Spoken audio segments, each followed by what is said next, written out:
முல்லைத்தீவு மாவட்டத்தின் புதுக்குடியிருப்பு பிரதேசத்துக்குட்பட்ட மல்லிகைத்தீவு என்ற கிராமத்தில், அதாவது விவசாய கிராமத்தில், விவசாயிகளின் நன்மை கருதி பேராறானது ஊடறுத்து அதிகளவான தண்ணீரை நந்திக்கடலுக்குள் கொண்டு சென்று அந்த நந்திக்கடல் ஊடாக அதிகளவான தண்ணீர் பெருங்கடலோடு சென்றடைகின்றது.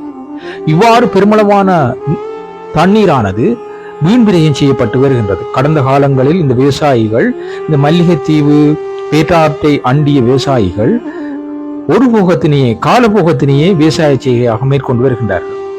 இவர்கள் பல்வேறுபட்ட சிரமங்களுக்கு மத்தியில் இந்த ஆற்றினை மறித்து நீரினை பெற்று விவசாய செய்கையினை மேற்கொண்டு வந்தாலும், இந்த ஆற்றினை மறித்து கட்டி அணையாக கட்டி மிகவும் அழகான ஒரு இடமாக இந்த ஆற்றினை கட்டி கொடுத்திருக்கின்றார்கள் இலங்கை அரசாங்கத்தினர். உலக வங்கியின் நிதியுதவியில் கிட்டத்தட்ட சுமாராக 41 மில்லியன் ரூபாய் நிதியுதவியில் இந்த அணைக்கட்டு கட்டி விவசாயிகளிடம் கையளிக்கப்பட்டிருக்கின்றது. அதாவது மல்லிகைத்தீவு கிராமத்தில் குன்றுப்பள்ளாறு என்ற அணைக்கட்டில் கட்டி திறந்து வைக்கப்பட்டிருக்கின்றது. உண்மையில் இந்த நிகழ்வின் திறப்பு நிகழ்வு சிறப்பாக நடைபெற்றிருக்கின்றது. இந்த நிகழ்வுக்கு உலக வங்கியின் பிரதிநிதிகள் மற்றும் சியாப் திட்டத்தின் அதிகாரிகள், பிரதிநிதிகள் என விவசாயிகள், கமநல சேவை திணைக்கள உத்தியோகத்தர்கள், அரசு அதிகாரிகள் என பலர் கலந்து கொண்டிருந்தார்கள். இந்த நிகழ்வு சிறப்பாக நடைபெற்றது. உண்மையில் இந்த அணைக்கட்டினை திறந்து கையளிக்கும் நிகழ்வினை பார்க்கும் போது மிகவும் ஒரு ரம்மியமான இடமாக இந்த இடம் காட்சியளிக்கின்றது.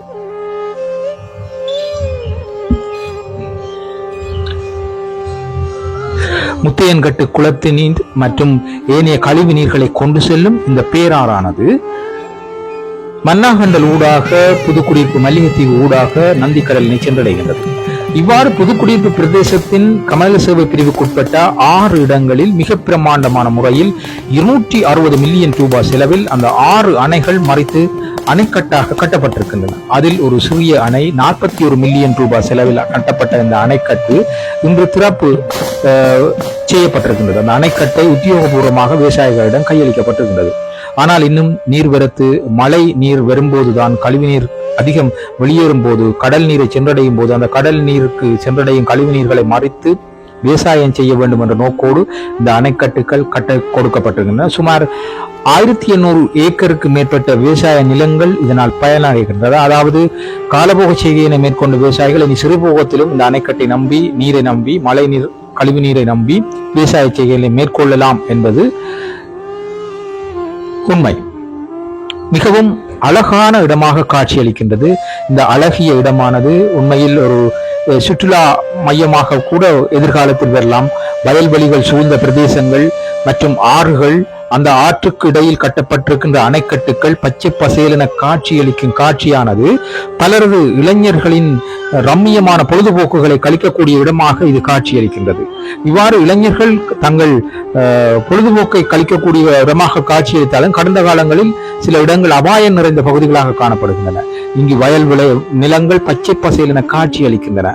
உண்மையில் இந்த இடத்தை பார்க்கும் போது, அதாவது மங்களகரமான நிகழ்வுகள் மற்றும் ஏனைய நிகழ்வுகளின் படப்பிடிப்புகள் இங்கு மேற்கொள்ளலாம் போல தோன்றுகின்றது. அவ்வாறு மிகவும் அழகாக காட்சியளிக்கும் இந்த இடத்தின் அழகினை தொடர்ச்சியாக பாருங்கள். வானிலிருந்து எடுத்த காட்சிகள் துல்லியமாக உங்களுக்கு காட்சி தருகின்றன.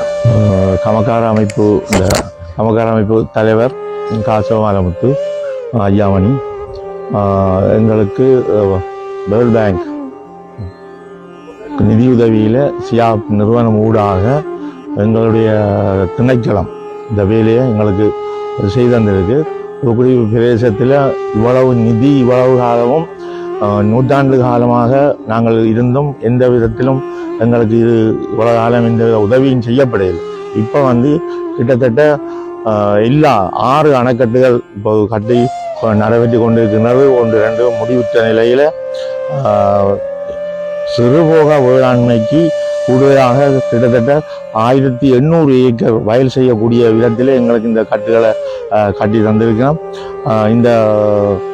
இந்த கட்டுகள் மூலம் கிட்டத்தட்ட 2000 தொடக்கம் 2200 விவசாயிகள் பூரண நன்மை அடையக்கூடியதாகவும் வாழ்வாதாரத்தை பெற்று முதன்மையான ஒரு மக்களாக, கிராமத்தின் மக்களாக அவர்கள் வருவதற்கு இந்த உலக வங்கி எங்களுக்கு இவ்வளவு நிதியை உதவி செய்திருக்கு. அந்த நிதி திரும்பவும் நான் சொல்ல வேண்டும், சியாப்பூடாக எங்களுடைய திணைக்களம் அதை பொறுப்பேற்று எங்களுக்கு செய்து தந்திருக்கின்றார்கள். முல்லைத்தீவு மாவட்ட கமநல அபிவிருத்தி திணைக்களம் அவர்களுக்கு எல்லோருக்கும் பொதுவாக முழுமையாக நிதி வழங்கிய உலக வங்கி நிறுவனத்துக்கு எங்களுடைய பாராட்டுகளையும் எங்களுடைய நன்றிகளையும் தெரிவித்துக் கொள்கின்றோம். எல்லா தண்ணீரும் வெல்லாமல் செய்ய முடியாத நிலையில நந்திக்கடலுக்கு தங்கமாகி நந்திக்கடல் ஊடாக பெருங்கடலுக்கு சென்றது. இப்ப இந்த கழிவு